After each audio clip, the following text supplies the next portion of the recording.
But we also come to know that we need to balance things out. The Prophet Muhammad ﷺ wanted his wives to be intellectually stimulating and not just a decoration piece. He never treated them like just beautiful dolls, even though some of them were much younger.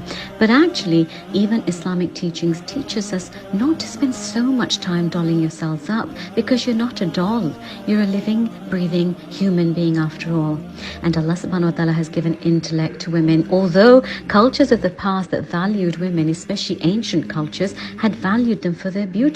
Be it Greek culture or Roman culture, all of the emphasis was on physical beauty, or a machine to bear kids, or an entity that was not really able to make firm decisions. But Allah SWT uplifted women, especially after the coming of Islam. And women are intellectual, physical, beautiful beings. The Prophet Muhammad ﷺ curtailed this tendency to just doll oneself up.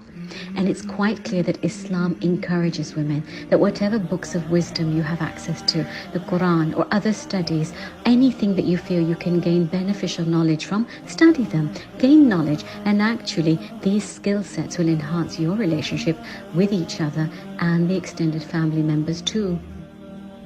So yes, have a social circle, have like-minded friends, and we had mentioned, have that intellectual growth.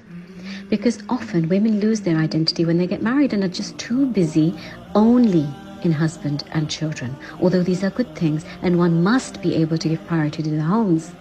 But at a time when the husband is always accelerating in his career path and growing, and the kids grow up and the in-laws may not need you so much after a while, then those girls that have invested themselves 100% only into the home, then they tend to have separation and anxiety syndromes when the kids eventually get busy and they leave home. And not all children are able to pick up the phone when the parents call. And sometimes mother-in-laws get very angry and they take it out on the daughter-in-laws that my son wasn't like this before. He wasn't so detached, but actually he was like that before.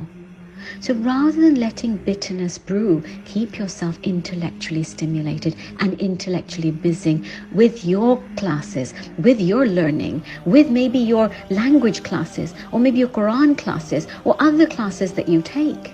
Keep growing, because in a typical marriage, husbands keep growing with the passage of time, and women sometimes become stagnant, and sometimes the men feel, she couldn't keep up with me.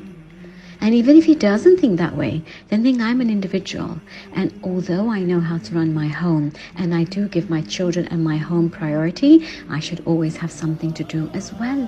I maybe should have a career as well. I maybe should study as well, and keep my mind active, because your brain and your mind have a haqq, have a right over you. And as long as you're balanced with all your roles, this makes way for happy marriages also. So the broad aspect that make a happy marriage, you need emotional satisfaction, emotionally stabilizing relationships, and intellectually stimulating relationships. But remember that this emotional satisfaction actually blossoms when it's not just the two of you that are synchronized with each other, but with those in the family and the home around you too.